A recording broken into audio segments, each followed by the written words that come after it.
Not bad.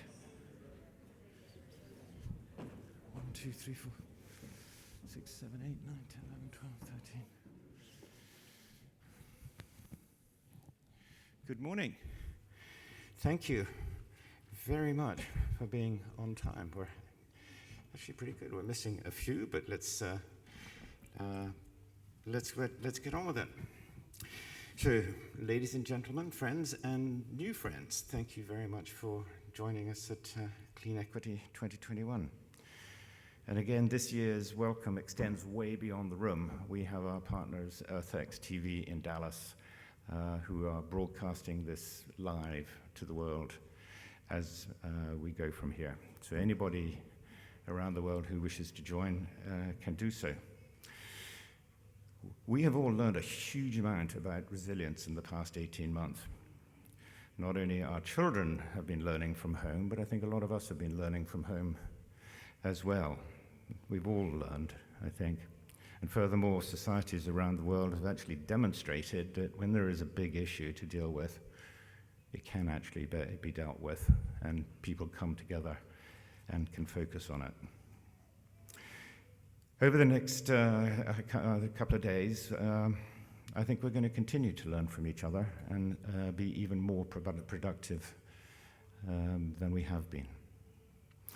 So the theme and some of the terms that will come up time and again in many of the sessions will be relevant to the acceleration of research, development, and deployment of sustainable technologies, particularly, but not solely, to developing countries.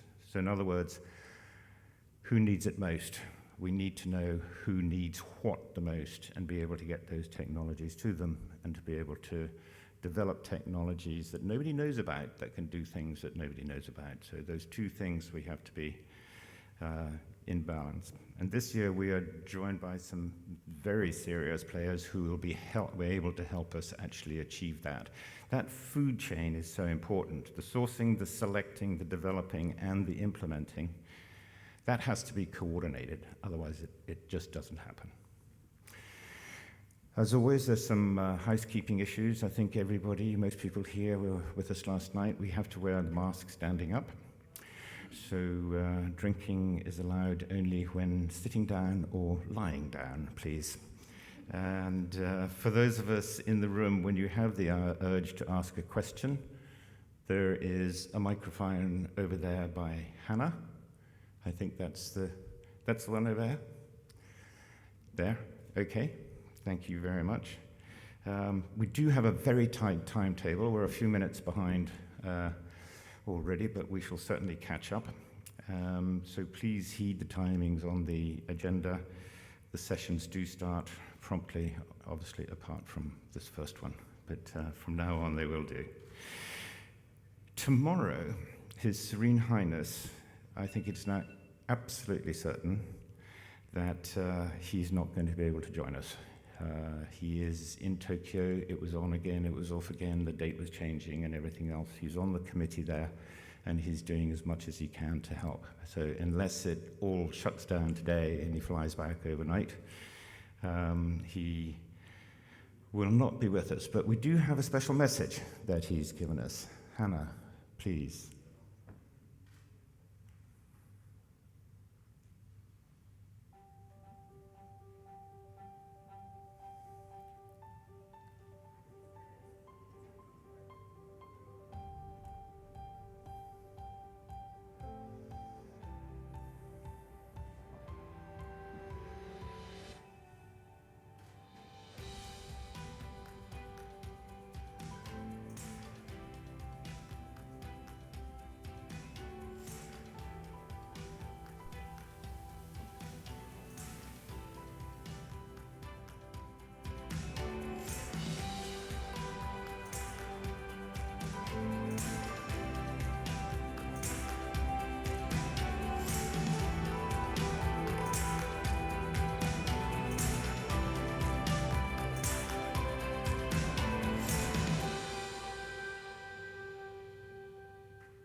Ladies and gentlemen, dear friends, I'd like to welcome you to Monaco, both in person and online, for this 2021 edition of CleanEquity.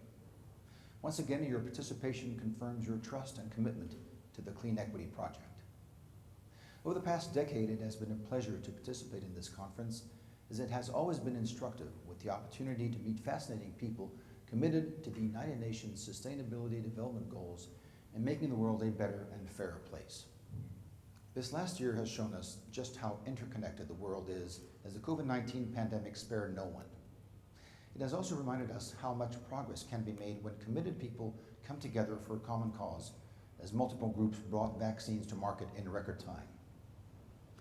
Through my foundation, I support the protection of the environment and sustainable development, and at the international level, that includes promoting renewable energies, preserving biodiversity, both marine and terrestrial, managing water resources, and combating desertification. We have seen that closing borders does not solve international problems, and that we must work together to test alternatives and to embrace other ways of operating differently if we are to make progress, which of course we must. Usually I join you at the end of the conference to assist the judges in their difficult task of deciding which are the standouts in a group of extraordinary companies, something that seems to get more difficult each year. I'd like to thank the organizers, Innovator Capital and the Fairmont Hotel, the sponsors, who remain steadfast in their commitment to CleanEquity, and the participants who come to showcase their technologies and projects. Of course, much of this conference is dedicated to showcasing amazing technologies, but over the years, the collegiate atmosphere has fostered an important exchange of ideas. I always look forward to hearing from Mungo Park about the panels that come together to address a theme or topic. I'm a great believer in interdisciplinary interactions and the power that they have to spark new ideas, as well as finding ways of applying existing ideas and technologies in new ways. As I regret not to be among you this year, I know that important work will be done, that you will, over the next 2 days, be committed to a common and collaborative endeavor, and that you will all leave Monaco energized and excited. I know that you will make the most of all that the conference has to offer, the plenaries, the company presentations, and the new connections generated by the meetings. I wish you all a productive and successful conference. Thank you. Thank you, Monseigneur.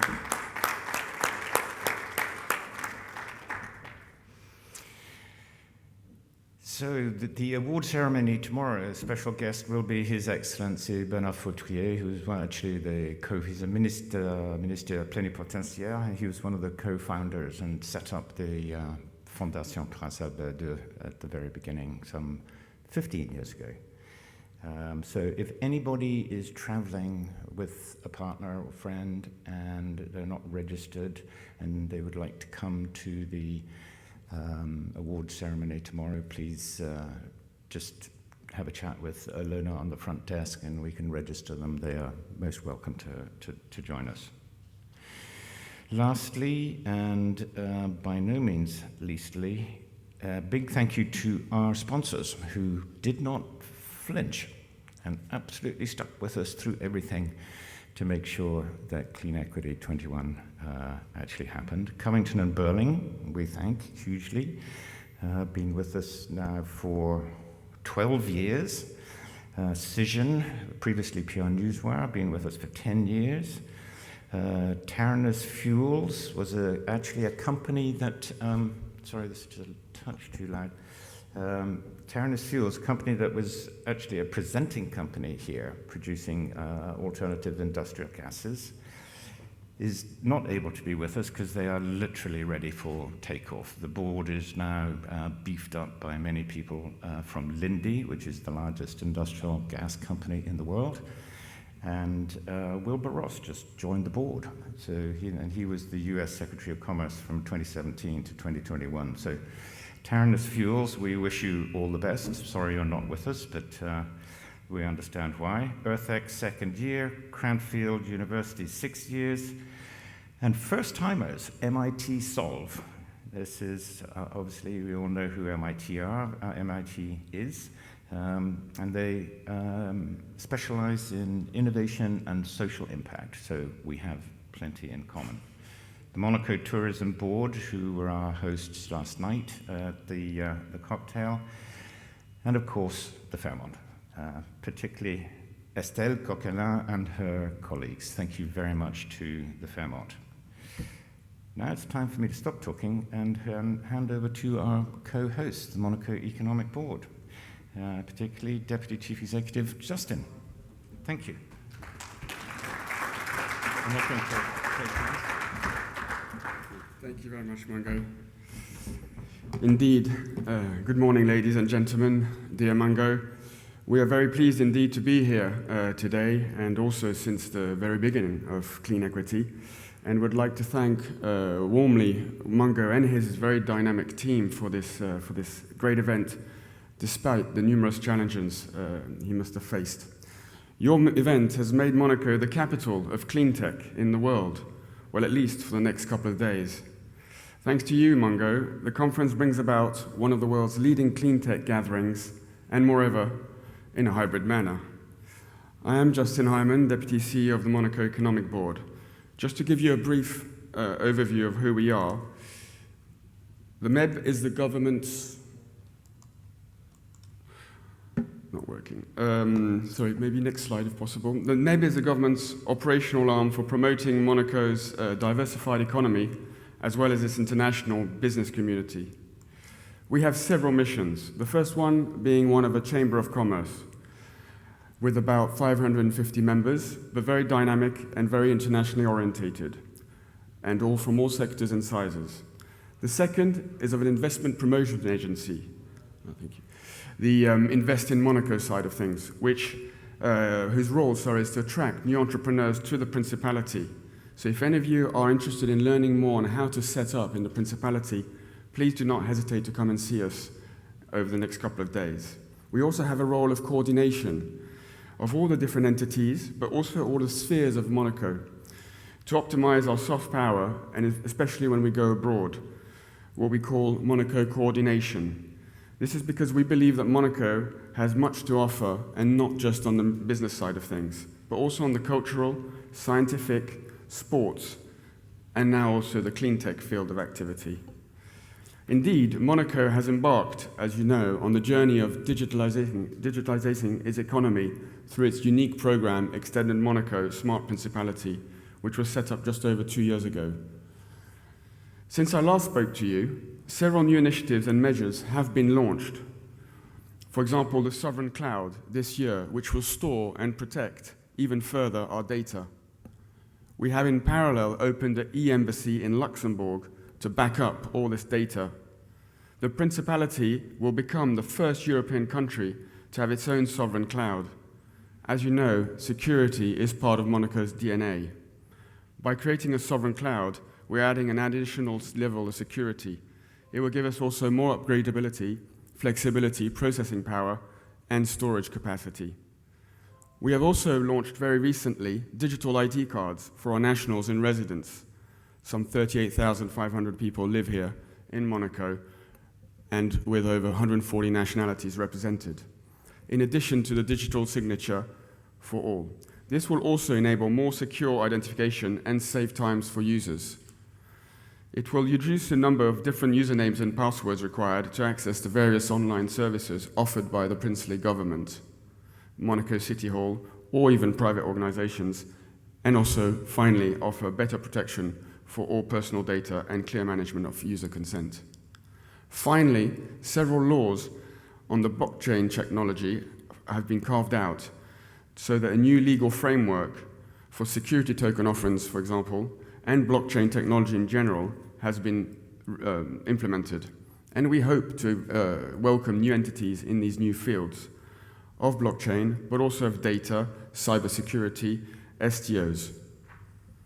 I would also like to mention, finally, that we're very happy to have with us today some of our young innovative members and members of the Monaco Economic Board, such as Levmet, Clinimont, Dimco, Laneva, Mindus, and also our main partner, the Welcome Office, whose role is also to help us set up entities here in the Principality. I would like to conclude and remind you that the Monaco Economic Board, our commitment is to assist you in any way, shape, or form to come, learn more, locate, and set up potentially in Monaco, confidentially and free of charge. Do not hesitate to come and see me or Margarita. on our standout side. I would like now to show you, in conclusion, a short movie, Monaco, an exception in its human dimension, in which His Serene Highness Prince Albert II explains to us to which extent Monaco is concerned by human, ethical, and ecological matters.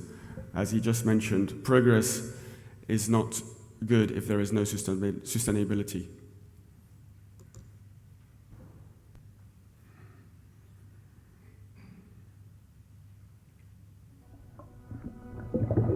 Whether under the sea in a tropical reef, in the depths of a luxurious primary forest, or on a continent covered by ice, an ecosystem is made up of a set of complex and connected interactions. In the economic field, we also talk about the ecosystem when organizing an environment which benefits all its stakeholders. The Principality of Monaco is a perfect example. Its success and achievements are based on several factors. First of all, our political regime, the constitutional monarchy, brings the stability and the time needed to enable projects and ideas to come to fruition. Our liberal vision of the economy, coupled with an effective social model, supports prosperous and harmonious development. Thanks to rigorous and dynamic management of our financial resources, our country has no public debt and has a constitutional reserve fund, guardian of its independence, which provides protection in the event of a financial crisis. This allows for the implementation of a development policy and strategy which stimulate investment and encourage innovation and entrepreneurship. Our diversified and balanced economy is successful and internationally oriented. But progress only has meaning if it is sustainable. This concern is at the heart of my actions, both as head of state and as president of my foundation. Almost 140 nationalities benefit from an exceptional environment, a local atmosphere and well-being which makes the Principality a unique place to live. This commitment reflects the very nature of our city-state, its human dimension.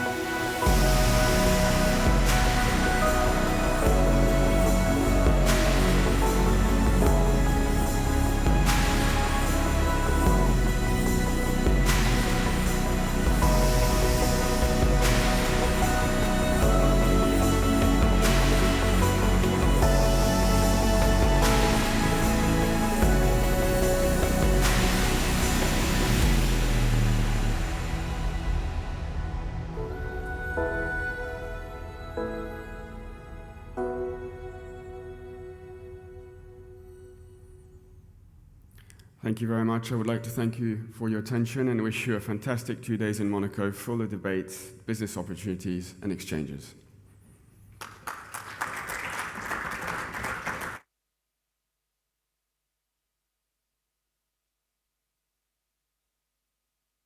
We are on time. Thank you very much, Justin. One more thing before we crack on actually with the formal agenda. Tasha Tucker is going to join us from London. She's the chief executive of Alumbria, and Alumbria has demonstrated, and I'm going to get into a little trouble here with some entomologists, but we think that she's demonstrated that hoverflies are the best pollinators in the world. Bumblebees have gone up about 5 times in price over the last 3 years. Hoverflies do a better job, they're more affordable, and they don't sting you. And they're a lot easier to transport, so we think this works. But on top of that, on top of the hoverfly approach, what Tasha has done is developed some extraordinary technology for monitoring and watching exactly what is going on. And the result has been a great improvement in crop quality and yield, particularly berries. So what I'm going to do is to have a quick chat with Tasha and ask her what has happened since she was here last year. Is she there? She's coming. Tasha, are you with us?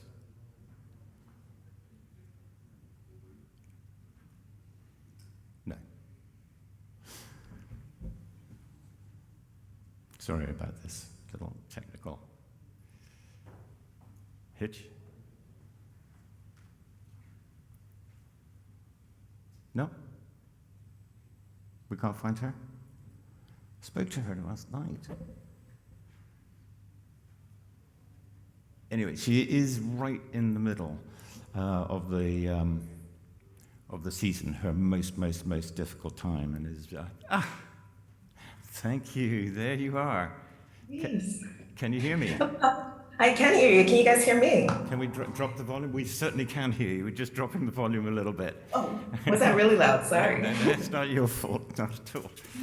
So, Tasha, I've made a brief introduction. Thank you for joining us. We literally have about 4 minutes, but what would be wonderful is if you could tell us what has happened in your life since you were in Monaco last year, and is there any help that anybody here can give you in the next year? But thank you very much for joining us. Yes, first of all, thank you so much, Mungo, for having me back again this year. Such a fantastic event. It's been quite a whirlwind since October. You know, we started off on this journey in 2017, really wanting to understand the diversity in pollination. And, you know, I think for us, it's about paying tribute to the unsung heroes of the pollination community. You know, as a society, I think we tend to focus on one or two of the several 100,000 pollinators that are out there in the world. So for us, it was about developing research, getting out to our pilots, developing our trials.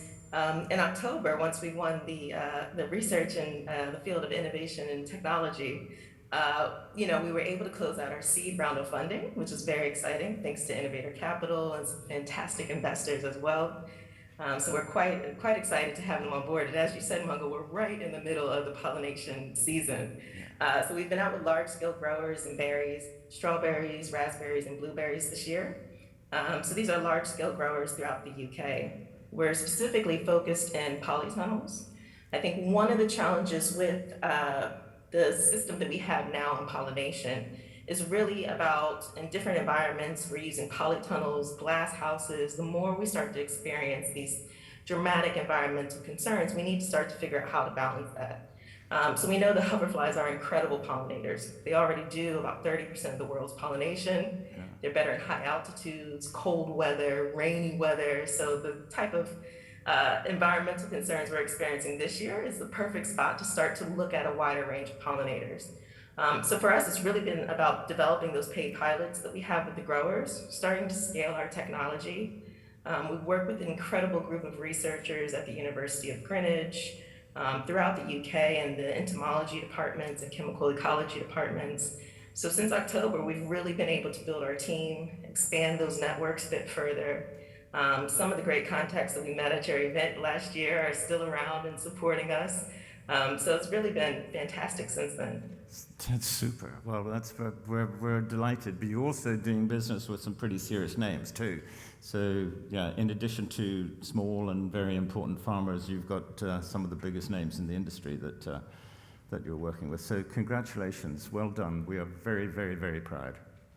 Thank you, Mungo. Thank you so much, and thank you to you guys as well. Enjoy your time in Monaco. Thank you very much.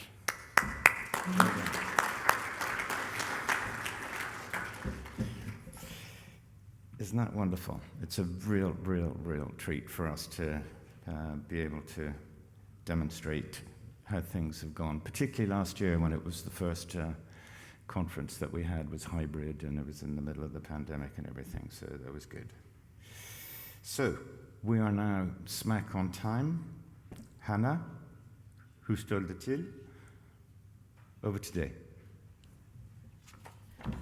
Thank you and welcome everyone. So we are kicking off. The first presentation is Charlotte Hamilton, CEO of Conamix.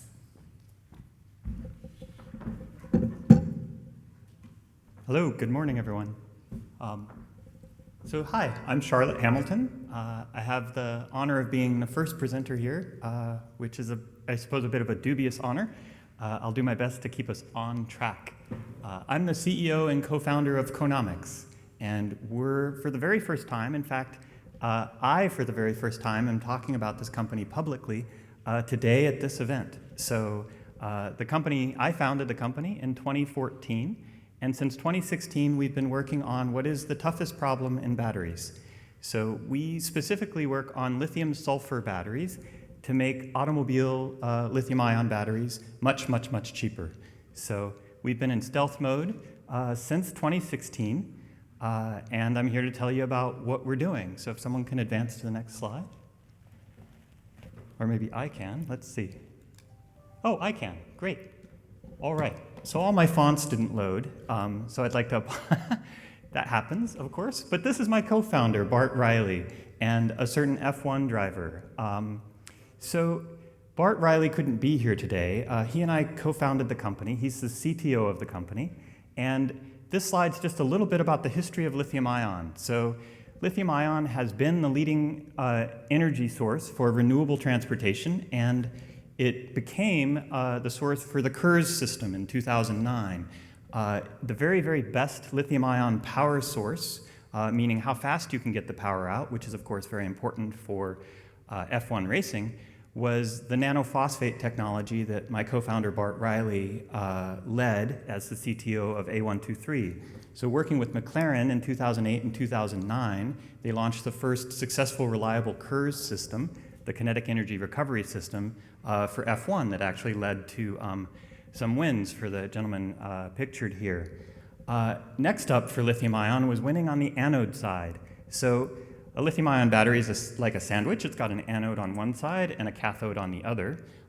Winning the very best energy density on the anode side has been lithium metal, worked on by QuantumScape and several other companies, Solid Power and several others that are now at billion-dollar-plus valuations. Those technologies became the very best anode technology in 2020, proven out by multiple third-party valuations. Then the very next thing that lithium-ion needs to win is on the cathode side, and that's what I'm here to talk to you about, and that's what Conamix focuses on. We'll be launching in 2024 the leading cathode based on lithium-sulfur technology, which is 95% cheaper, doesn't use any cobalt, doesn't use any nickel. So that's 95% cheaper on the kilowatt per hour scale within the cathode material, which coincides to a 25 to 30% reduction in the cost of the battery. So why sulfur? Why is this important? So it's an incredibly abundant material, and it has the highest energy on the periodic table. So it's long been identified as the leading cathode material, but it's one of the hardest problems in batteries. To actually make it work on the cathode side is a dramatically difficult problem that we've been working on in stealth since 2016. So it's also a byproduct of the oil and gas industry. So anywhere that you're going to refine oil or gas, you're going to produce sulfur. So these are both mountains of sulfur that you can see from space, actually. It's one of the most abundant materials on Earth, and it's incredibly inexpensive. And what it does, if you can actually make it work, if you can make it succeed on the anode side, or the cathode side of the battery, rather, you can actually produce the end game material because it holds much more lithium. So that's how a battery holds its energy on the cathode side. What makes it difficult is that the competing technologies work as a crystal structure, and the lithium goes in and the lithium comes back out again. So those materials are very expensive, cathode and nickel, or cobalt and nickel. What sulfur does is it actually does a conversion reaction. So the lithium goes in and it changes into some byproducts called polysulfides. So those byproducts gum up the whole system. So you have a very high energy system, but it's hard to make that cycle multiple times. And that's been the Achilles heel for lithium sulfur and why it hasn't worked in the past. So it's historically been a two-part problem for lithium-ion. You've been trying to solve the anode side of the problem and the cathode side of the problem. So what Bart and I did with Conamix is we decided that we could focus on specifically the cathode side of the problem because others were working on the anode side.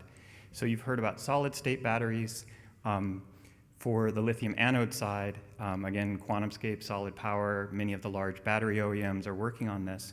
So others are working on the anode side and solving that problem. We're working on the cathode side and solving that problem. So what's different about our technology? So I'll go through this as quickly as possible so we have time for questions.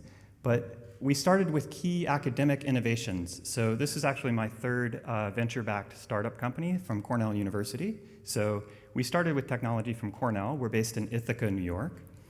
And we found a really nice piece of technology from Cornell, from Berkeley, and from Stanford. So each of these universities had developed almost simultaneously a core shell technology, which is a very small nanostructure that is the sulfur particle, and then they put a polymer or something else around the outside of it. So what that does is it allows the lithium in, but those polysulfides that are going to gum up the system are trapped in that core. So that core shell structure was first developed at Stanford University, was duplicated at Lawrence Berkeley National Lab, and also duplicated at Cornell University in a slightly different way in each place. So Conamix licensed exclusively each of those key technologies. So we started with that core shell structure that we have exclusive worldwide intellectual property for, licensed to our company. We then added work from Waterloo University in Canada with Linda Nazer, who's one of the very best and toughest graders, actually. She's fantastic to work with. And MIT. So MIT has some work from a researcher there as well that we've also licensed. So this core technology, we have these 5 pieces of intellectual property. We've added to that 23 of our own by last count. So we have 28 pieces of families of intellectual property that are controlled by the company. The very first ones I actually co-invented. So part of us coming out of stealth was finding out that we knew this was going to happen, but our early patents became public information earlier, about this time last year.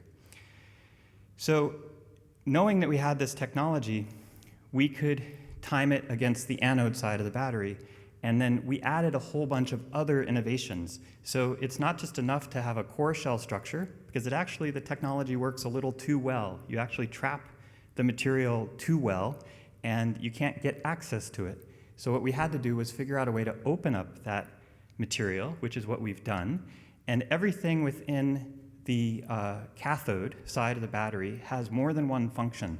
So we have what are called multifunctional materials.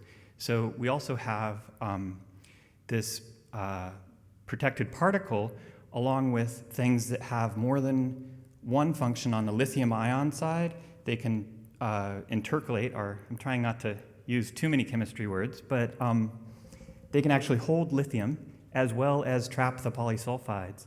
And the third one listed here we're most excited about is a novel binding molecule. So it's a polymer that actually holds on to those byproducts while still having access to the sulfur. So we can put in the stack multiple materials that allow you to get energy densities that will actually work for automobiles.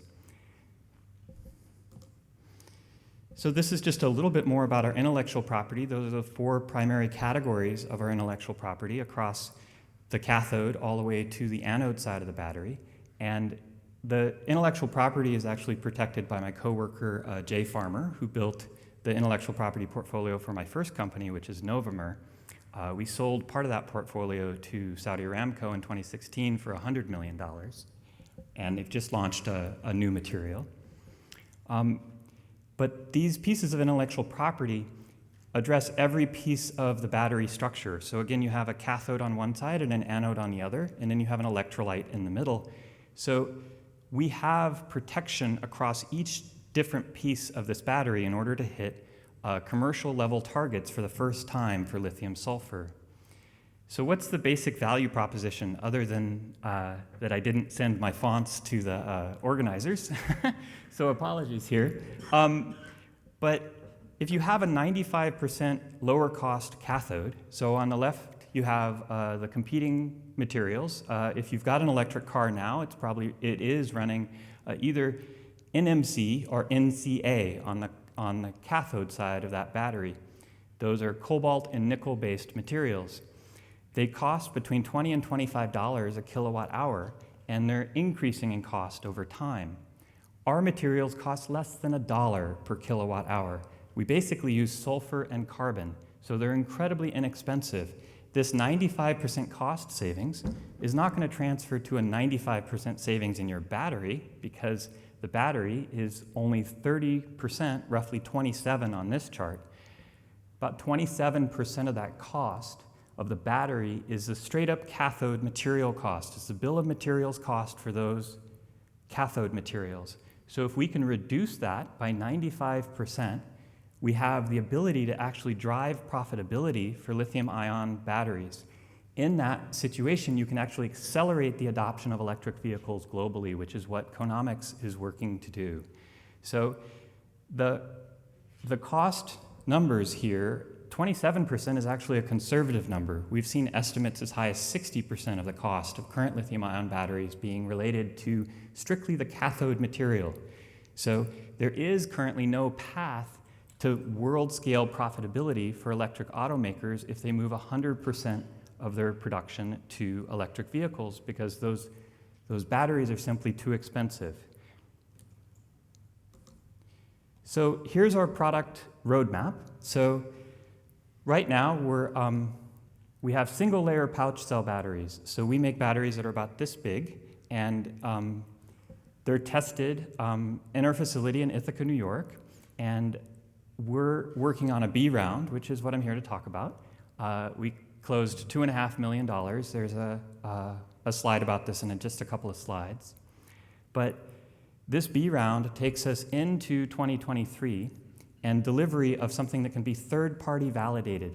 So if you can actually share your batteries with anyone on the planet, automakers, third-party battery testers, if you have something that can be produced and shared and you can get third-party validation, you can actually drive that all the way into the market. So we're in the process of producing what's called an auto A sample.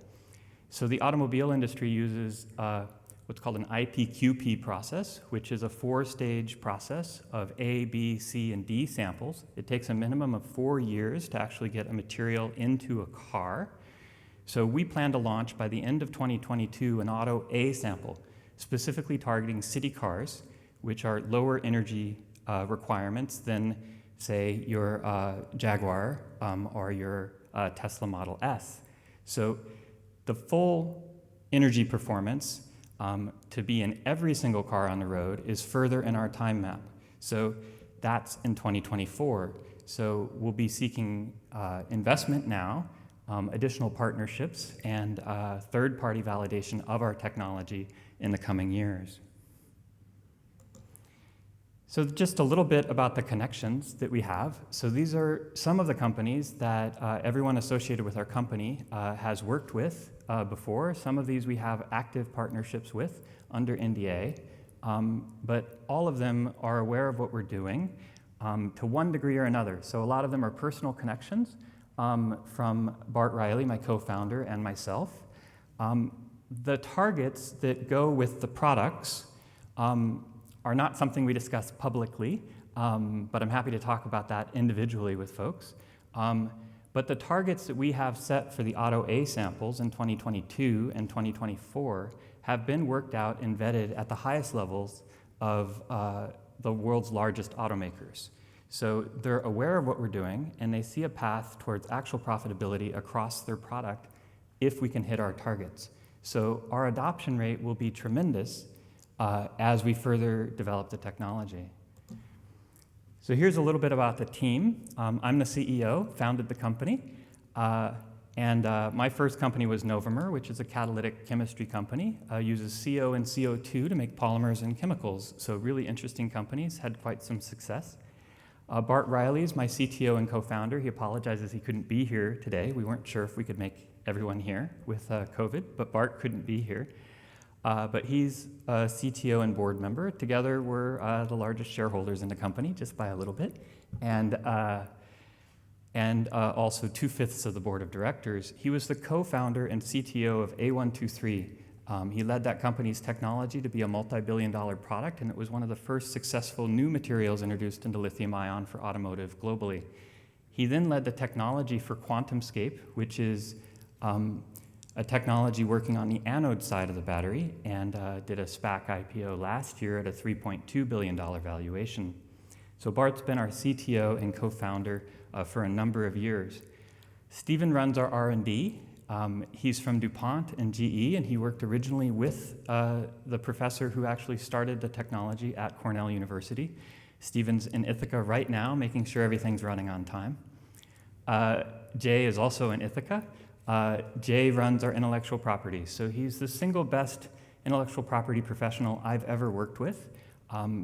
He's honestly probably one of the smartest people I've ever been in a room with, but he's built the strategy for our intellectual property protection. He's been to international patent court to fight with global companies about technology protection that he's done in the past. He's an incredible member of the team. Nabil just joined the company as a VP of engineering. So we're moving towards that auto A sample. That's his #1 job, is to get that next multi-layer pouch produced in time to be tested by automobiles. Together, this team has launched global products from New Chemistry multiple times. We're prepared to do it again. We've hit every single milestone that the company has set aggressively with our investors for the last 6 years. We intend to hit every one in the future. Just a little bit about our scientific advisory board. These are 3 of the leading lights in electrochemistry and polymer technology. I'm fairly certain one of them is eventually going to win the Nobel Prize. I won't tell you which one here, but they have all worked very closely with the company. Linda Nazer at Waterloo University in Canada. We directly support her work, working on solid-state energy technology for lithium sulfur. Tito Abrunya at Cornell University co-invented the initial technology, and Jeff Coates co-invented the technology for my first company, and he's one of the leading polymer scientists in the world. So last slide here, just the company and investment history.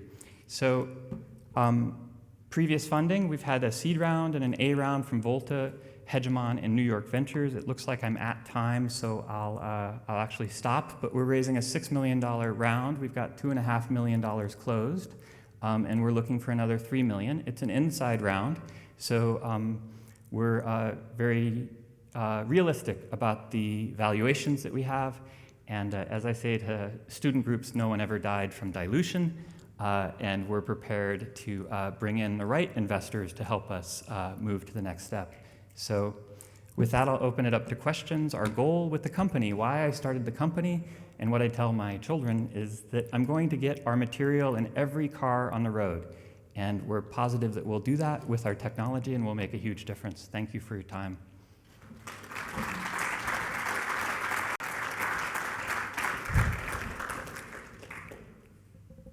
Do we have questions, or people can just shout them out from the floor? If we have any questions, please feel free to use the mic. I will kick off with one actually that Sure. I have received. Could you please clarify a bit more on the long-term plan for scaling to mass production, please? Yeah, so we'll be producing that auto A sample, and along the way we'll be moving through engineering and scale-up plans. We've actually got a contract with the US federal government that's scheduled to start in August for $8.6 million. That's for targeting very high energy batteries. But the US government, and also a big reason I'm in California 50% of the time, is California is actually working quite hard on scale-up and supply chain across battery manufacturing. So we won't be scaling production until we hit that performance target, but we're incredibly prepared to do so. So it's a question we get from automotive OEMs as well. So it's interesting, but companies often scale too soon, which is mistakes that have been made with other battery companies, so we're not intending to do that. Thank you. Thank you very much. We have a second Hi. question.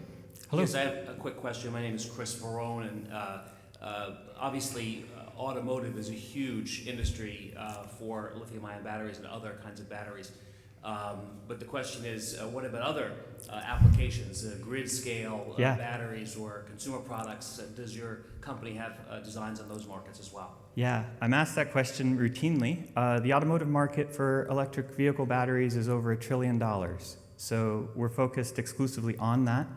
If we can perform at that level of performance, it would work quite well for aviation as well. It's longer time to market for aviation. Grid storage will, I think, eventually be dominated by what are called secondary use batteries. So as you get an electric car in every home in the world, you'll have basically every family has their own grid storage battery parked in their garage. So I think our batteries will eventually make a huge difference in grid storage, but it'll be a secondary use. Lithium sulfur, for various technical reasons, is not the very best material for grid storage. It is the very best material for transportation, and that's why we're targeting that market. Thank you. If I may have a question as well. Yeah. How is the battery life affected by these sorts of innovations, and what will happen at the end of life? Will that be possible to recycle or reuse? Yeah. We don't see any barriers to recycling versus other materials. So it is a dramatically cheaper material, and with as cheap a material, we should be able to dramatically lower the cost and speed the adoption. But we focus on the battery cycle life, so how many times you can cycle that battery before you actually have to recycle it. Thank you. If we may take one more question, and then we will have the next presentation. So the last quick one, if that's okay, and then that can continue over the coffee later on. I can go, yeah. Thanks. Good morning, Mark Rector. Hello. Just a quick question. When looking at lithium-ion batteries for different applications, weight and volume come into play, especially in mobility. So how does your solution compare in terms of weight and volume as opposed to price? Oh, Yeah. Not as opposed to price, but in addition to price. Yeah. We target parity across, there are two types of energy density, gravimetric and volumetric. So we plan to have one of the highest gravimetric energy densities in the world. Our volumetric energy density will be basically on par with current state of the art. So the targets that we've specifically set have been vetted by two of the world's largest automakers, and we feel that we're dramatically in that sweet spot. So I'm happy to talk at the break about the pros and cons of lithium sulfur versus other systems across volumetric and gravimetric, but we feel very good about our targets right now. Thanks. Thank you. All right, thanks everyone. Thank you very much, Charlotte.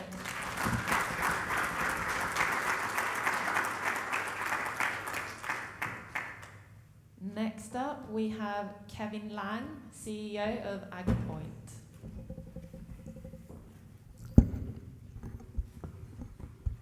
Good morning. I'm Kevin Lang. I'm the CEO of a company called Agerpoint. Agerpoint, we are a Series B startup that's based in the United States, and the company was founded in 2013. Agerpoint, what the company provides is we provide geospatial intelligence and data engineering focused on analyzing, digitizing, analyzing, and comprehending natural environments. And I'll speak a little bit about what that involves. Our mission at this company is to use technology-enabled solutions to improve quality of life and mitigate climate change. And how we're doing that is we're providing a transformational shift in how we actually measure and understand plants, crops, vegetation, in forests. As many of those in the room are familiar with, there's been an incredible boon and surge in geospatial data, remote sensing data, and also access to that information over the past decade. Whether that's spaceborne satellites that are providing information, high-resolution sub-meter information to enterprises and consumers, not just governments, or whether that's drone technology. Over the last 5 years, there's been an incredible surge in drone usage thanks to civil aviation authorities across the world actually unlocking the ability for commercial drones to go out and collect information. So it's not uncommon now to actually see a drone flying over an ag field or to see a drone flying to inspect a facility.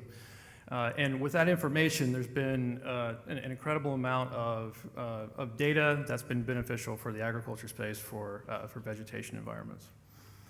Now, that information is incredibly beneficial. However, to truly understand the complex nature of a plant, these technologies have mostly been focused on two-dimensional images and stitched orthomosaics, as you can see on the left side of the image here. To truly understand, what's happening, you have to get below the canopy. You have to get within the canopy. You have to look at fruit. You have to understand physical measurements of the plant, not just spectral pixels that are helpful. And so, to understand those type of physical measurements, such as the height of a plant, the canopy density, the biomass, leaf area. Today, these type of measurements are taken through very kind of archaic methods, as you see here on the right. So calipers and measuring sticks, physical observations, notes.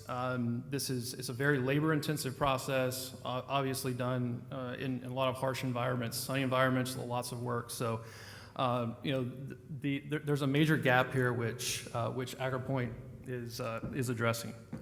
And so, really, Agerpoint's focused on the 3D. So, using sensors such as LiDAR, which is an active sensor that's actually able to penetrate the canopy, or even photogrammetric point clouds from cameras, Agerpoint's able to digitize plants in a way that actually provides a level of clarity to look at these physical dimensions.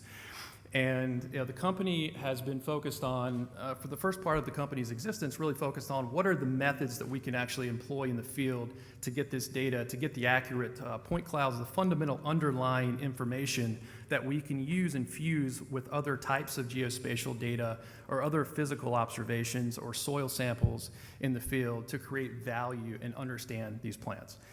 And even over the last 18 months, sensor costs, LiDAR sensors, photogrammetry sensors have decreased in cost significantly alongside of some really advancements in processing that data and information, and alongside positional systems to actually be able to tell you where the individual plant is in a field, and also where that plant is relative to other plants. So getting past the digitization point, Agerpoint really moves beyond just digitizing to actually extracting information automatically from these models. So most of Agerpoint's focus is once we have been able to generate an accurate physical representation of an environment, we have algorithms that can automatically be deployed to actually extract the information from these plants. So, the plants you see here on the image, what's the height of these specific trees, canopy, the woody biomass versus the leaf area and plant, the vegetation or foliage. And then, once we're able to have that information, we're able to fuse that together in a cloud-based data management platform. The business model for the company, we actually do have to help our customers employ some in-field services capabilities in order to extract the data. A lot of times this is new information for customers that some of which have employed drone programs, have used satellite information in the past. So our team, we have field experts right now in North America. We've done work in 13 countries globally, but we will select the right type of data collection apparatus, whether that's a ATV or utility vehicle with a LiDAR sensor, whether that's a customer sprayer or a tractor, and we're mounting these sensors to those vehicles, whether we're using drones, we're working with autonomous robots that can actually go through the field and look under canopies. Or we've done a lot of work recently with just smartphones. There's very powerful LiDAR sensors and photogrammetric sensors, in the palms of a lot of citizens in the world now. So how do we take the models that we've been able to develop using more expensive sensors and actually provide data sources to inform those models through mobile devices? The second piece, once we've actually collected data, our goal is in years 1 with a customer to understand what that protocol looks like, and then our customers typically will acquire their own hardware. We'll train them on how to use this tech, and they'll provide those services within their own organization, and we'll broker those services to them in later years. But then Agerpoint really fuses this data together with the types of data sources that I mentioned, the subsoil information, physical observations, with working with research scientists that might be information around phenotyping for a specific genetic or a crop protection product, and then we deliver that information back to the customer. So right now we have a cloud-based data visualization and organization system. So Agerpoint Cloud, that's really how we ingest data, how we organize it, and it's really at a tree level or sub-tree level, we're able to organize this information, and it's not just being able to zoom in and see a map, and when you zoom in closer, you kind of a pixelated view. It's really about once you want to see information at an individual tree or plant level or block level, being able to select that and then open up a 3D representation, a morphology, which has all these physical metrics and fused spectral measurements associated with that. And then we have a data science platform called Agerpoint Fusion. This is typically used more in the R&D space, working with big food, agrochemical companies, food and beverage agrochemical R&Ds. And this is when they are taking this robust data set and actually running models and validations on this and creating models that they can then use to help make product development decisions. And I mentioned it just a bit ago, but the markets that we're focused on are really this $91 billion agrochemical, biological, crop nutrition, and food and beverage R&D industry. We've got several active projects in this space. We're also focused on the production ag, forestry, and the conservation, government, and carbon capture markets as well. Just a couple of examples. So one customer we're working with, it's a global food and beverage company. We're focused on a project on cacao across several different international regions. What we've done for the customer is actually digitize some cacao plants with their R&D team, and we are looking at running models based on best management practices, watering, planting different cultivars for these cacao plants, and then taking that information and translating that out to their, a lot of times, remote growing organizations in Latin America, West Africa, and Asia. And we're also providing the growers with the ability to give us feedback loops through mobile devices and other type of applications, which can then validate some of R&D's decision making. So we're trying to help close the loop between what's really happening in the field using robust digitization and then creating models that can be deployed in the field. So several projects going with this specific customer. We're working with several agrochemical companies. One specific company, we have 50 trials across 8 different crops. We're not only focused on permanent crops, we're working in row crops as well. And we're really helping them do much of the same. It's how do we find very accurate plant level physical and spectral data and merge that together and provide them with information that they can use to make decisions. One example, another example here where we're out of the R&D space is we're working on a contract currently. We'll be in the Midwest in the United States next week with identifying damaged corn. So unfortunately, when these big megastorms are hitting, in row crop regions or coastal areas, there's damage. And so, how can we accurately facilitate, an insurance company or others that have a vested interest in quantifying that damage and identifying it quickly, how to do so. So we're actually using our proprietary LiDAR point cloud ground truthing capabilities to go out and collect information in these fields post-event and then train models that can be deployed more scalable with a drone or with a satellite. The biggest gaps in others trying to actually scale these types of models is the ground truth, and that's what we do really well. So exciting project for us, exciting project for the industry, but just demonstrating how we're now going past R&D and actually commercializing this in some other markets. The last opportunity I'll share with you is in the carbon credit space. So a McKinsey report estimates by 2030 there'll be 2 gigatons of demand for carbon credits. And about 1/3 of that will be for natural climate solutions. And so really focused around vegetation and natural environments. And if we translate that to a monetary value, depending on the value of these credits, it should be around a $50 billion market. A big piece of that market is actually measuring and validating carbon credits.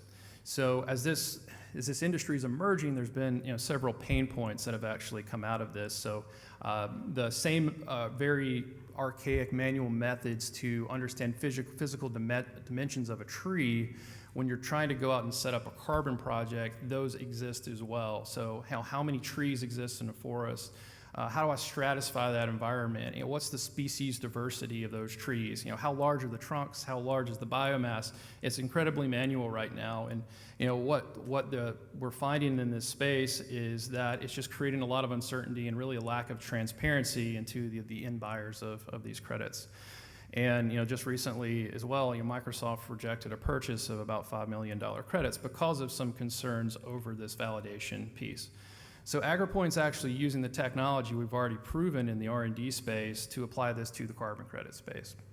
And so if we can actually predict and measure accurately above ground biomass, especially woody biomass, there's actually models that have been tested over the last 20 years such as the forest vegetation simulator, where we can correlate what's happening above the ground with what's happening subsoil and carbon that's being sequestered. So, really exciting new kind of space for us as a company, and to just kind of show you where we fit. We're going to be helping with project origination, feasibility assessments for new carbon projects for natural climate solutions, and then the ongoing monitoring and verification of that space. This is a list of paying clients that we have right now, large R&D, large food and beverage R&D companies. We've scanned and we've processed 25 different crop types. We've operated, I mentioned, in over 13 countries, and our current staff is about 20 employees right now. We do have a strong patent portfolio based on really digitizing, using 3D-dimensional models and extracting information out of those models, and we've got a couple more patents right now in queue. Later this year, we'll be raising another investment round, and we'll be using those funds to continue to grow out the team, add software developers, machine learning specialists, data scientists, and also some on-the-ground in-field data collection experts also in some growth markets in Europe, Middle East, and Latin America. So I appreciate the time. If we have any time, I can answer some questions about what we're doing at Agerpoint. Thank you.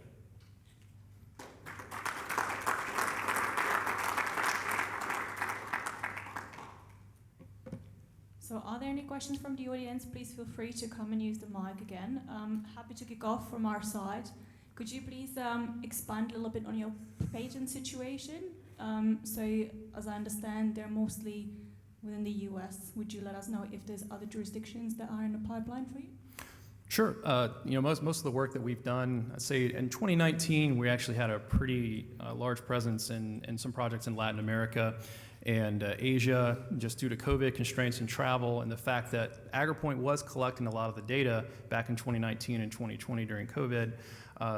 We stuck around and did most of the work in North America last year. That's starting to change this year, but it's also, we're getting that inflection where our customers are now wanting to actually own their own hardware, train themselves on how to do this. And so, Agerpoint doesn't have to fly to Indonesia for a project or set up staff in that country or Latin America.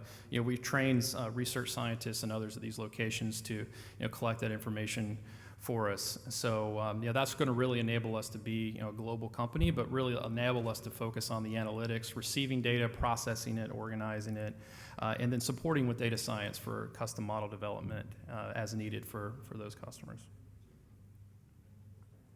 Thank you very much for that answer. If I could also just ask, how are you approaching the farmers that you're working with, and how do you differentiate from other providers in your pitch to them? Yeah, we're really not pitching directly to farmers. We're working more with enterprises that are really looking for gaps in value right now and are able to kind of test new technology, and working through that pathway to then take what type of models work and then push that on to the production elements for that specific crop or that specific growing practice. I think in order to address just the individual small grower, that's not really our target market right now. That takes a unit economics that, they're not feasible right now in year one, in year two. So, we're really looking at, focus on the other market set. Now, in the climate space, we can be indirectly, serving them by helping set up projects that they'll then be able to, capitalize through, credits that they actually they receive from that. But we're typically working with other types of companies, not directly with the growers.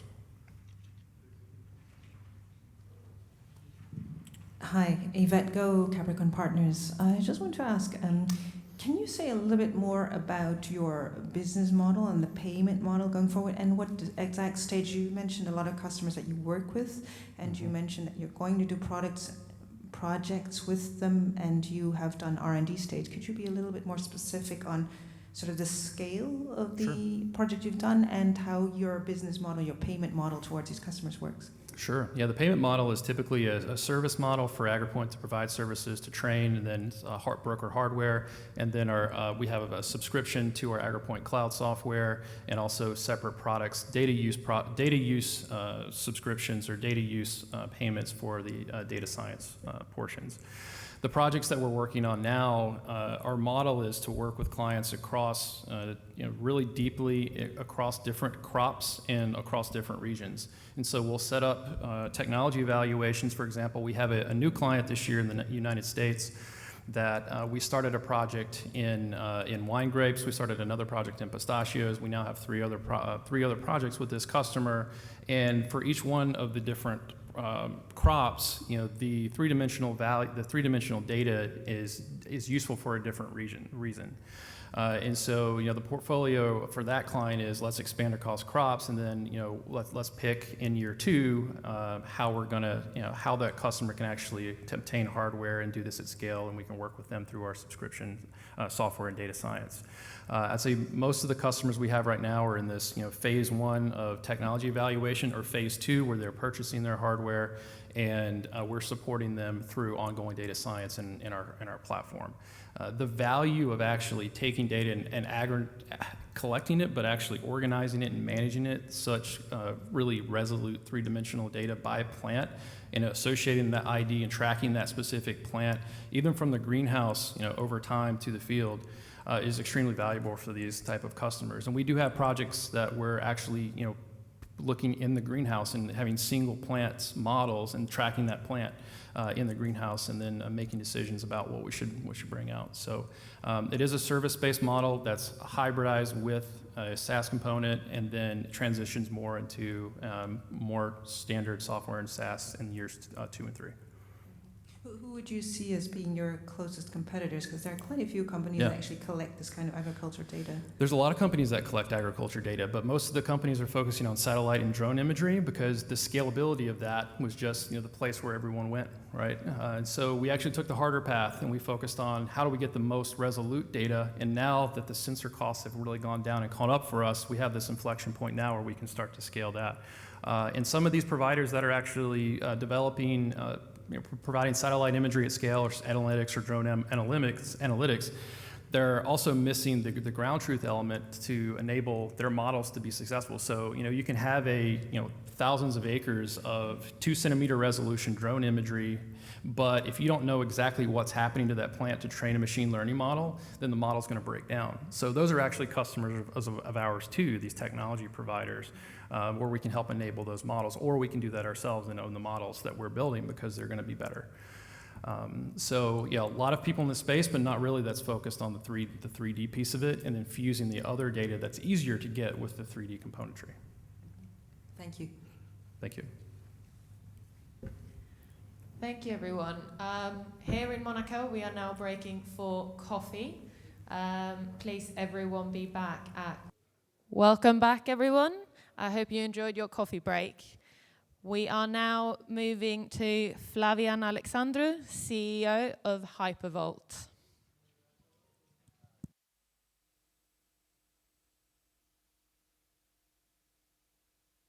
Hi, everyone. Okay.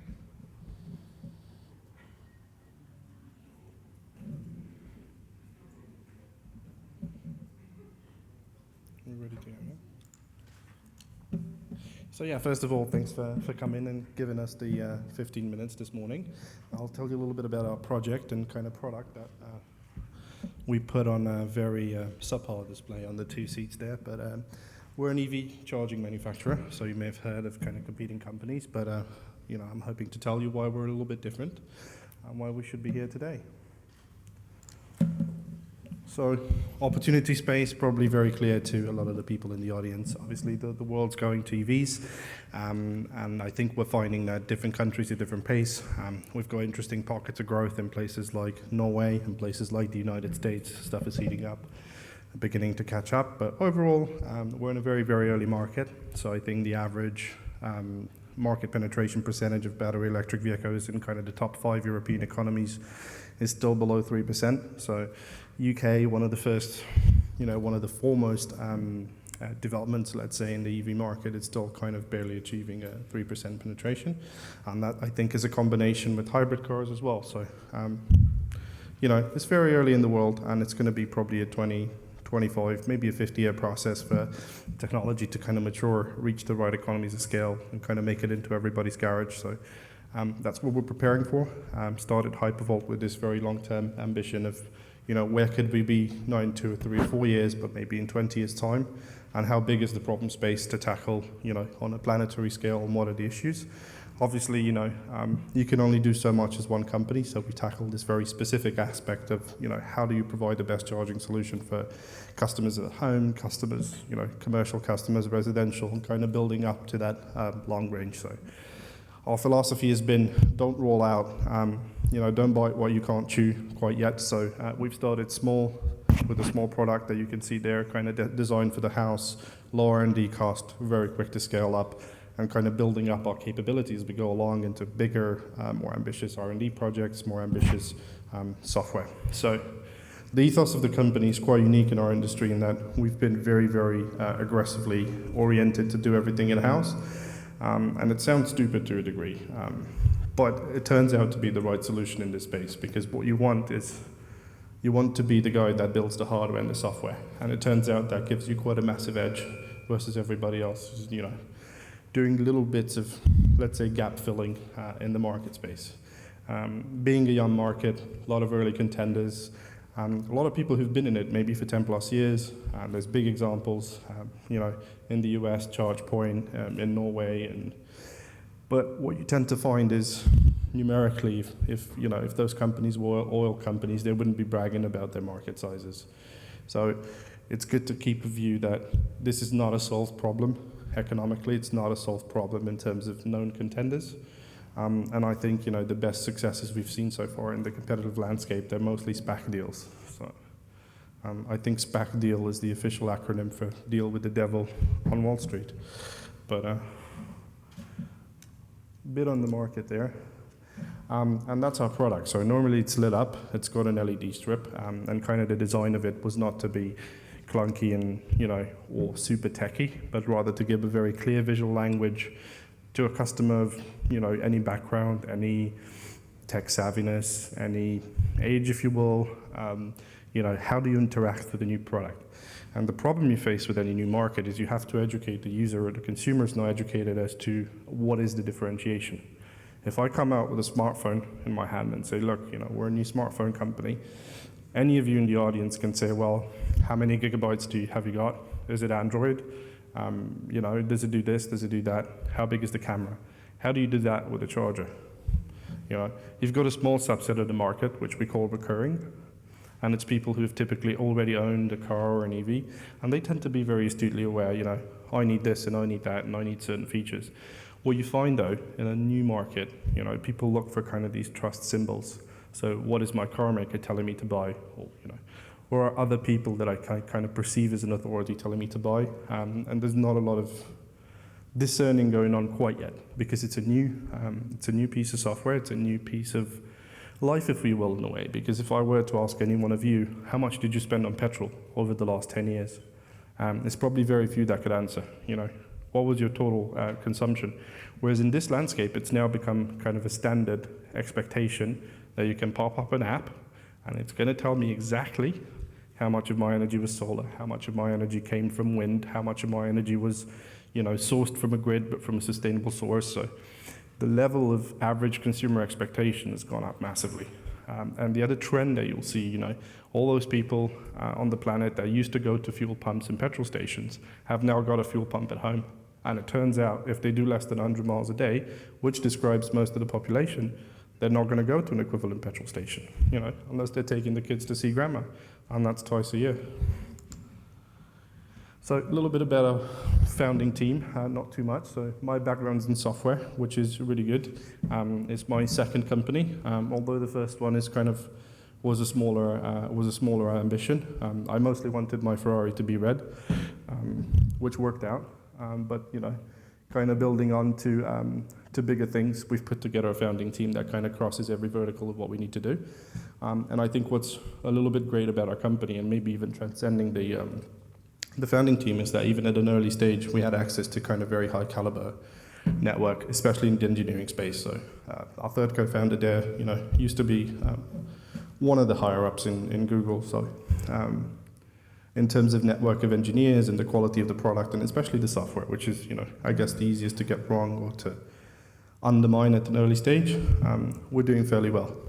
We've only had the privilege of recruiting top engineers from companies like Google and Apple and Twitter and etc. And it's all been kind of homegrown network, which is pretty cool.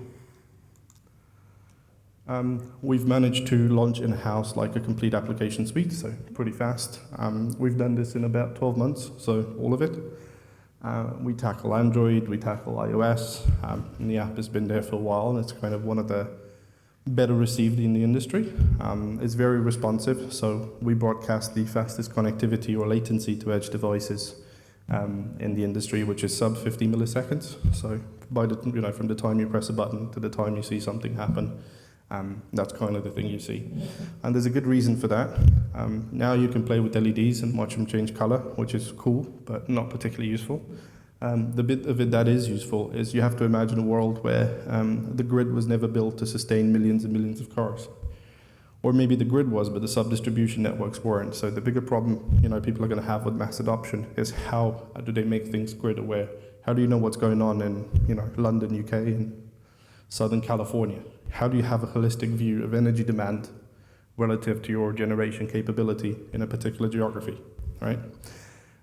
Turns out it's pretty hard, and it turns out most of the energy industry, when they talk about demand forecasting, they talk in terms of weeks. Now, we've brought that game down to milliseconds. So we've actually got, by virtue of our software, the fastest smart meter ever built. About 1,000 times faster to react and more sensitive, if you will, than anything else that people are putting out there, and especially the energy companies. So that's the huge benefit of this. It works as a giant mesh system, and each and every one of our product participates in this mesh, if you will, and they all talk to each other, and they're all interconnected, and they collect about 30 data metrics about the quality of the energy, is the grid struggling. So physics is very helpful here. You can know very accurately, energy harmonics, frequency, etc. I might not be the expert, but I know physics is quite good at telling you, well, you got a problem here, whatever it is. And the ability that we have is basically to tune up and down consumption over entire geographies. So we can say, okay, this neighborhood of California has got, at this time, everybody's arrived home at 6 p.m. They're actually overpowering the generation capability. We can go 20% under in about 50 milliseconds. And we can adjust that consumption any number of times over a second, which is cool, right? Because that gives you the ability to basically flicker a light bulb across a continent, which is cool. So kind of describing what I was talking about earlier, and a little bit about financials that are sadly out of date now. So we've prepared for this presentation kind of 3 months ago. There's more bad news coming in that regard. We don't have 18 staff anymore. We're about pushing to 30 people. Our burn rate is now slightly higher as well. And we're also no longer fundraising as we're oversubscribed. But,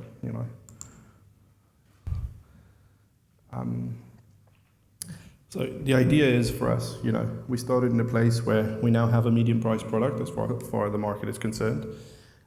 Which is really cool because it's allowed us to grow very fast. So one of the key statistics is this month will be our 7th month of doubling revenue month on month, with 0 cost of consumer acquisition, which is even better. So we haven't bothered much with marketing. Fortunately, we didn't have to. Word of mouth, it's turning out to be a very, very powerful thing for us. And we're also the highest rated product in our industry. So we're the only company to have 100% 5-star reviews. And people tend to be quite fanatic, and we've got a very big online community of such fanatic people, which is very good outcome early on, and proving that we hit the right mix when it comes to our ability to connect to devices. So one of the consequences of that connectivity means we can mirror what the user sees, right? So if someone's 80 years old and they want to set up an energy schedule and they want to do this complicated setup, they can pick up the phone, we can do it for them. It's all remotely serviceable. And in our entire career, we've only had to replace 1 device. And that was because, they had messed up the installation. And if you look across the industry, that's actually quite rare. Because what most people find is they do need to go back and replace. If you think from a company point of view, over 3 to 5 years, you're going to have tens of thousands of devices building up to millions and millions as the market evolves. The last thing you want is for someone to have to go in a car and go back to an installation site. So we've got to remember this is kind of a bit of a tricky sales cycle, right? Because it's even worse than quote unquote a washing machine. Because a washing machine, you've got logistical problems, it's very heavy. In here, you've got qualification problems because there has to be an electrician, they have to be approved, they have to come to your house, so there's this whole software platform that we build in the background that probably in complexity outdoes anything we do here in terms of what the customer sees in the Uber rider, Uber driver kind of paradigm that I always tell people about, because you come and you say, okay, I live at such and such postal code and so on, and we need to find our local installation partner that's kind of been vetted, trained to install our product, etc., ready to service your demand within a reasonable time frame. And there's other subtle differences in this business, which will only point to software being the key differentiator. And the difference is, Apple's very good at this, like just-in-time manufacturing, for example. But if your Mac arrives a week late, you're probably not going to be that sorry. If your car charger arrives a week late, you've got a problem. You can't move the car, right? And so consumers are very sensitive to timelines. It's something we find. For now, the auto industry is helping because all their deadlines tend to be slipping, and there's a global shortage of chips and some other things like that. But it kind of means the stress for our business is very deep, because we need to learn how to be a very good logistics company. We need to learn how to build very good factory automation software. We need to learn how to work with robots. Like, there's all these things we need to do, which is quite cool. But as we develop, we will learn, we've already got projects that kind of are building towards our next markets. So the home market is the first easy one, is the easier piece of the pie, because it's the fastest R&D time, it's the fastest time to market, it's the fastest time to prove yourself. And I think it's worked very well in our favor. So as I was trying to say, some of the key statistics for us is we've actually doubled revenue organically now for the 7th month in a row. And we've actually hit profitability very early on with the hardware product. So very comfortably profitable as well. I think over twice the burn rate by the end of the month. So that's kind of some things in numbers. We've had a little bit of organic demand in, global sales, I think, is an overstatement, but we've been quite reactive to organic demand. We have yet to focus on other markets, which is good.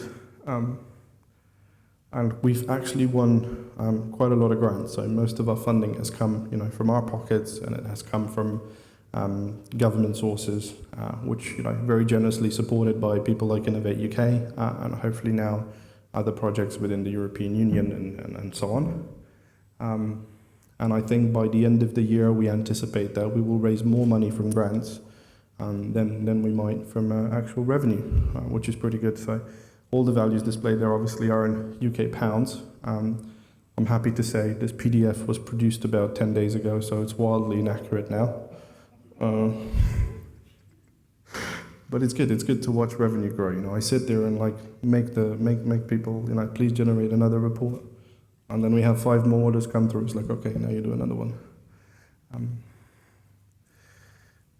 Anyway, getting back on track. So we're now on track to do about 3 million in our first commercial year, which is good. So now that's become kind of a very conservative ambition.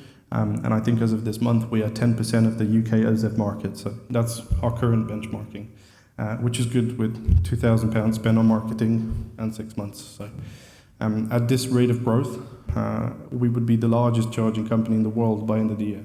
So, I think that's very unlikely, unfortunately, to continue exponential growth. But it's proven that we hit the right kind of mix that people want to hear about. And the first thing was design.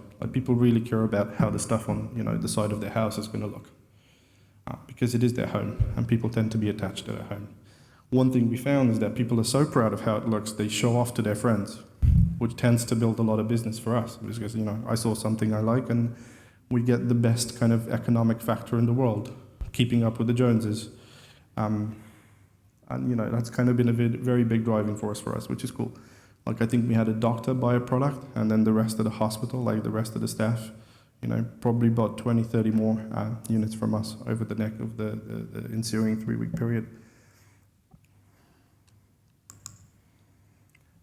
As I was saying earlier, we're very focused on customer service, and it goes beyond installing the free version of Allark and chat.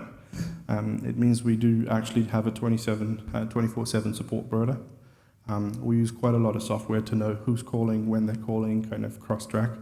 And it's stuff we buy off the shelf, but I think we've made it work very well in our favor, in that people have become quite fanatic and happy to be part of the company and to use the product. And they're now going on forums where other people ask, what should I buy, and kind of get this one.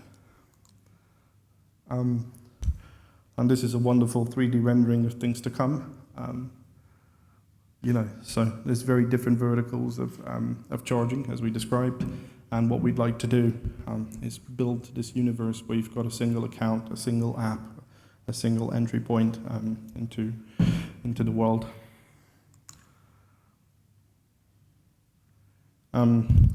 This is also very out of date, and I'm very sorry to say that we are now in overfunding due to very increased demand. And the last investor has actually been so keen to get in, and they've paid twice the valuation. And we're also in talks with, some very big venture capitalists over in the US that you might have heard of.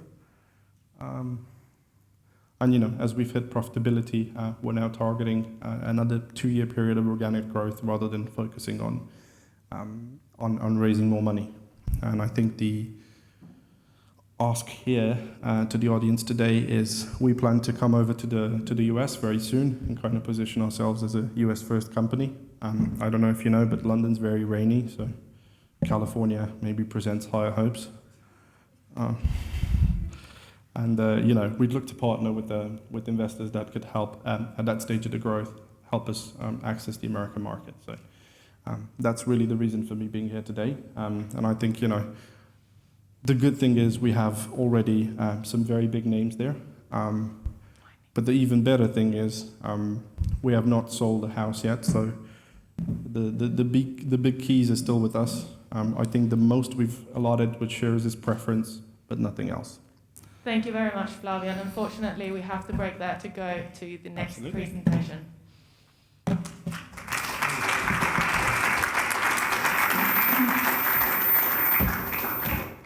Thank you very much. Very exciting. Well done. So now we're joining an old friend of ours in Virginia, just across the road from the United States nation's capital. If we can bring in Dr. Gray, Seth Gray. Do we see him? Hello, Mungo. It's good to see you. Ah, there you are.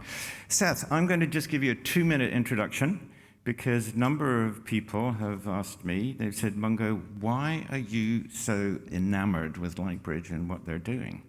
And if I could give just 2 minutes and then hand over to you, because it is very special to me.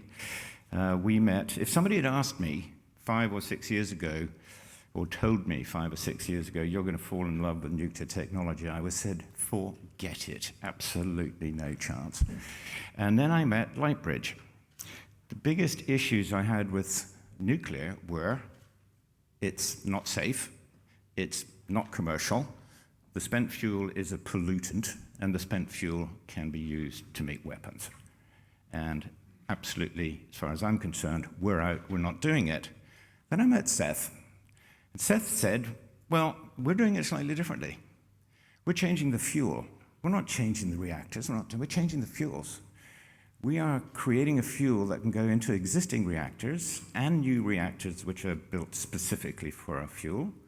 Instead of processing at 1300 degrees, it's processing at 300 degrees, and Seth reminds me that that's the temperature of a pizza oven. So if you're going to shut down these reactors, you've got to shut down every pizza oven in the world as well.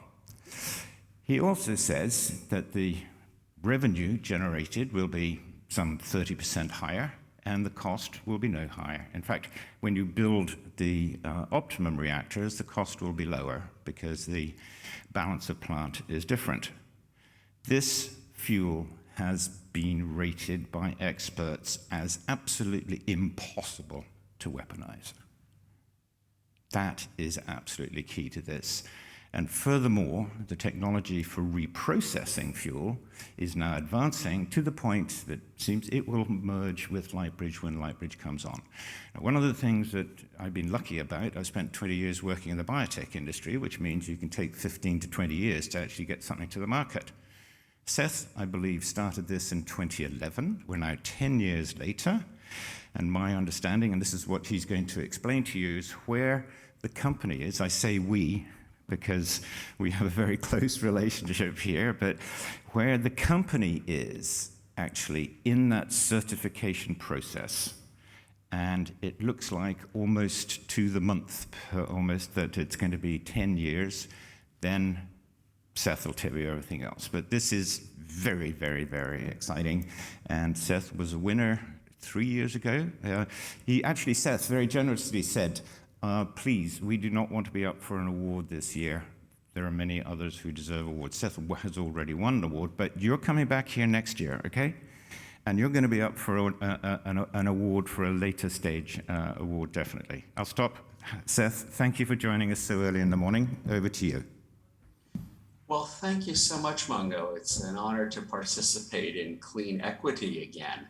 And I'll tell you everyone a bit about Lightbridge, and happy to engage in any discussion you'd like to have as well.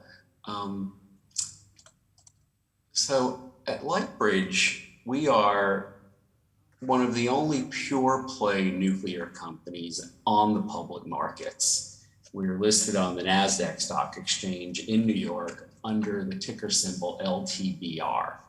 And we're seeking to impact the world's climate and energy problems soon enough to make a difference, to allow for the availability of massive amounts of clean power to meet the IPCC goals soon enough to help prevent the 2 degrees C threshold from being crossed by 2050.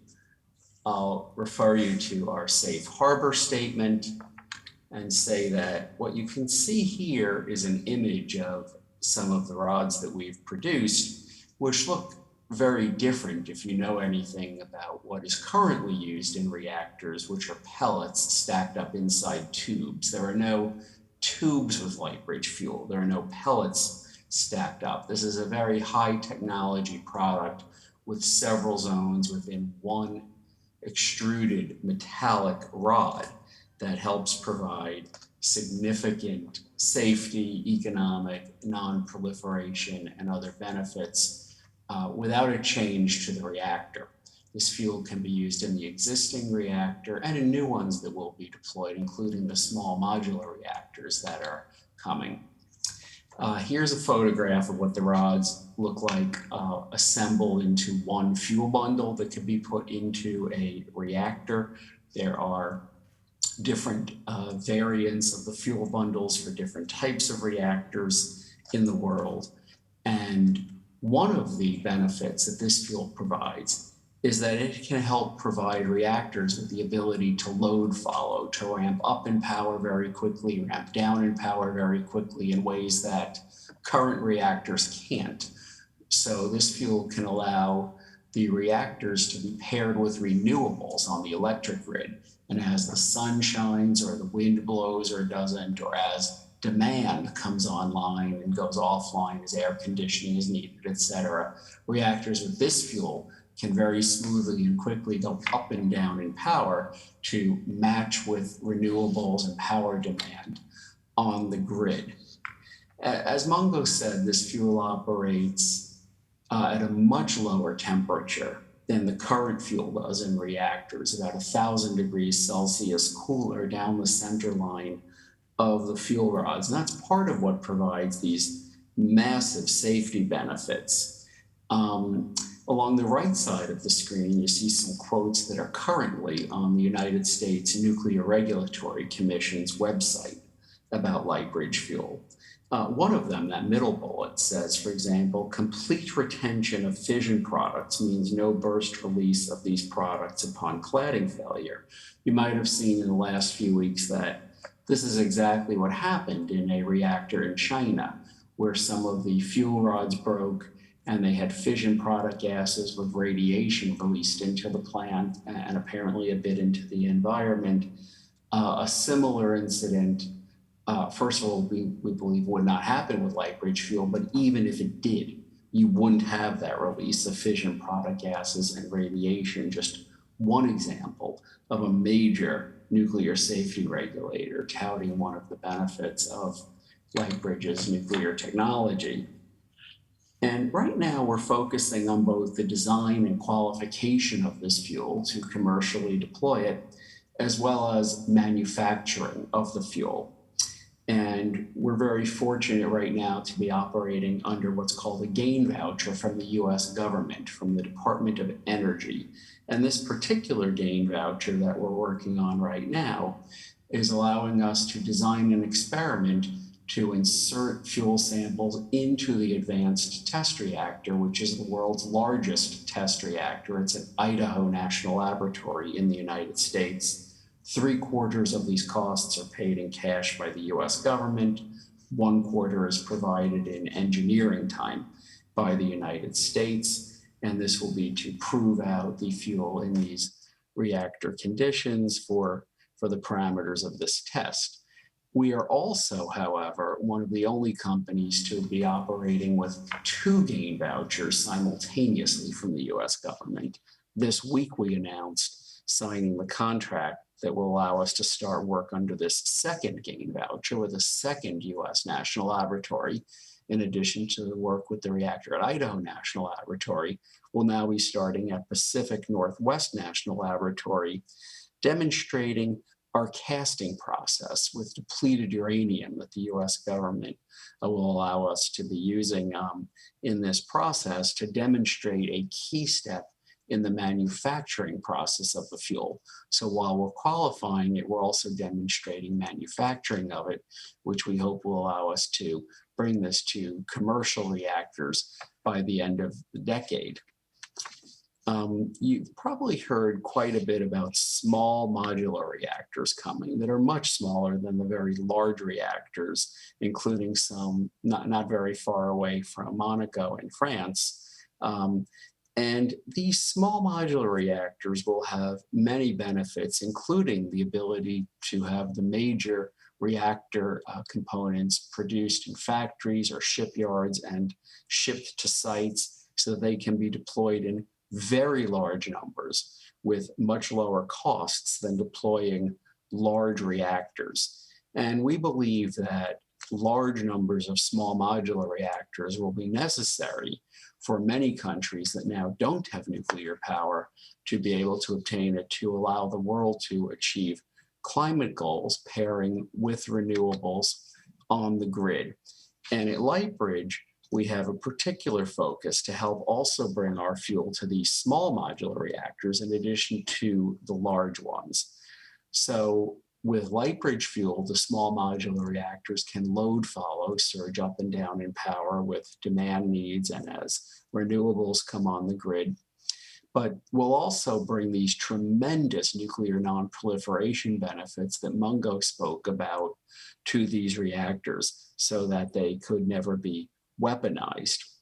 These small modular reactors with Lightbridge fuel would produce more power than they would with current fuel in reactors, and therefore would have a lower levelized cost of electricity, a lower cost per unit of electricity generated by the plant to make these economically competitive and viable to deploy worldwide. One case study we show on this slide is that a small modular reactor with a power uprate provided by Lightbridge fuel could be used to generate hydrogen that could be used in zero carbon liquid fuels that could replace carbon-based liquid fuels in hard to decarbonize sectors like aviation and shipping.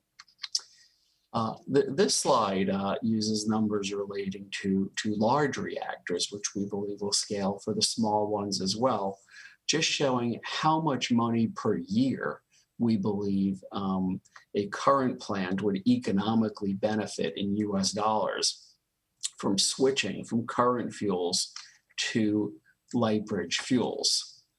And I'll finally just mention that we have a world-class leadership team, very experienced in nations around the world, from industry, from government, and very qualified to oversee this project, bringing it to market. We're always happy to have people from CleanEquity participants reach out to us. You can reach us at ir@ltbridge.com, and we always look forward to discussions. And with that, Mungo, if there's anything further you would like to discuss, I'd be very happy to do so. Look at that, spot on nuclear time. Well done, Seth, thank you very much. I have only one comment. Thank you. I'm sure there will be questions and things that will come up, and what we'll do is we'll field them, allow you to get some breakfast, and thank you very much and well done. And actually, one question: when do you think we will have the next piece of news? I call it the phase 3 because this is the final federal process that they have to go through to get approval. So when do you think your phase 3 will be? We'll have some news on that. Well, I think we'll have some further news of our cooperation with the US government this year as we're proceeding on the work under the 2 gain vouchers, and that will provide the data that we will use to bring to the Nuclear Regulatory Commission for the licensing process. And I think you'll see a lot more news in the next year along those lines. That's great. Seth, thank you very much. And again, congratulations on all the hard work. Thank you. I look forward to being there next year. Thank you very much. Seth did actually remind me of something which I neglected to say this morning. I'm obliged to inform you when we're talking about a public company. Seth did inform you that Lightbridge is a public company, Taranis Fuels is a public company. Everything that you have been told today is somewhere in the public domain, so you are not sharing confidential information that you shouldn't have. So thank you very much, Seth, again. Thank you. And we'll be in touch later.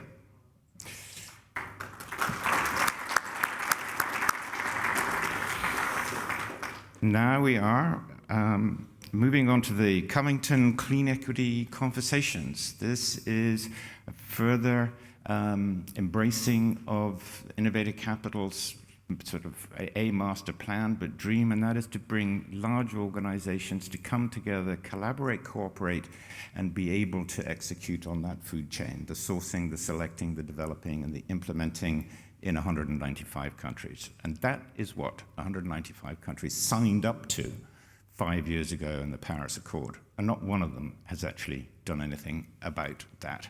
So this is something that we're looking to provoke. It's going to be chaired by Ursula Owczarkowski. I hope that is the correct pronunciation of your name, Ursula. She's with Covington and Burling, and she is going to be talking, this is a pre-recorded piece, with Jake Levine of the United States International Development Finance Corporation. That's a huge pool of money to spend on exactly this. Kirsten Dunlop, who is the CEO of the European Investment Trust Climate Kick, which is sourcing, selecting, and implementing technologies in 39 countries. And Mafalda Duarte, who is the CEO of the World Bank Climate Investment Funds. So I'm going to hand over to you, Ursula. The discussion focuses on the much needed proliferation of sustainable technology. And Kirsten is actually here with us. So if after the session here, you want to meet up with her and speak with her, we'll have that opportunity. Ursula, thank you very much. Over to you.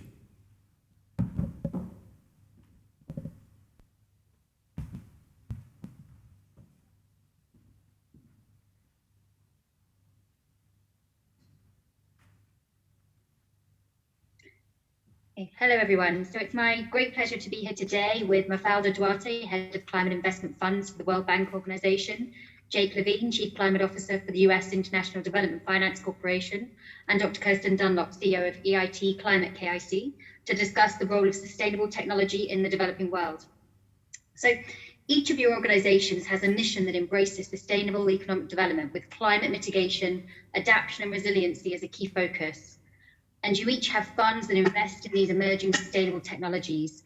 So I think we'd be interested to hear what are the biggest challenges you faced in your efforts to help meet this global imperative for scaling sustainable emerging technologies and advancing efforts to address the climate crisis. Maybe, Mafalda, maybe you could give us some thoughts. Thank you very much, Ursula. Pleasure being with all of you here today. We have to, there are multiple challenges, and by the way, we focus our work in developing countries, so I'll be speaking mostly from a perspective of developing countries. There are multiple challenges. One of the challenges, of course, is if we are talking about new technologies or solutions that haven't been really tested in these markets, then there are the risks associated with that of being untested technologies in such markets. Mm-hmm. There are issues of cost of capital. We know that equivalent investments in developed countries and developing countries are more costly in developing countries for a variety of reasons that are also quite well known by most people. And in fact, access to finance in domestic markets sometimes is not available, or if it's available, is prohibitively expensive. Mm-hmm. And you also have, in many circumstances, information gaps, the market failure around information. The fact that different stakeholders and institutions are not really aware of the opportunities. And in fact, on how to pursue those opportunities. You have challenges around institutional frameworks and regulatory frameworks that might not be conducive or as conducive as they need to be for a variety of investments. So there's an array of challenges, and part of our work has been to support, tackle these different challenges that exist in different countries. And they will be different in different countries, and they will be different in different sectors. Mm-hmm. Great, thank you, Mafalda. And Jake, how does that fit with the work that the International Development Finance Corporation does in this area? Sorry, I was on mute. Thank you, Ursula. And just want to reiterate thanks to Andy and Covington and Mungo and Innovator. We're really thrilled to join this forum and participate. So thanks to you all. And would just echo, Mafalda's points. And I think that there are a couple of numbers that I think about a lot in my role at the DFC, because it helps to illustrate just how staggering of a challenge we're facing. So if you think about from an emissions perspective in the economies where we invest, which are primarily low-income countries and low to middle-income countries, to some extent we invest in upper middle-income countries, but we're focused on development. 90% of future carbon emissions are expected to come from these economies between now and the year 2100. But at the same time, we're only seeing 20% of global climate investment going into those economies. We know that in order to reach a target of 1.5 degrees, which the world is hoping to keep in sight, that we need to invest $5 trillion in the energy sector. Today, we're investing $2 trillion. And today, of that $2 trillion, the predominant portion of that is invested in fossil fuels. And out of the $5 trillion that we need to be investing in order to adequately decarbonize our economy, the major portion of those investments need to be in clean energy. So not only do we need to more than double our overall investments, but we need to actually flip what we're investing in. Mm-hmm. And I think that when you look at an agency like the Development Finance Corporation, we have a $60 billion investment cap, public financing dollars.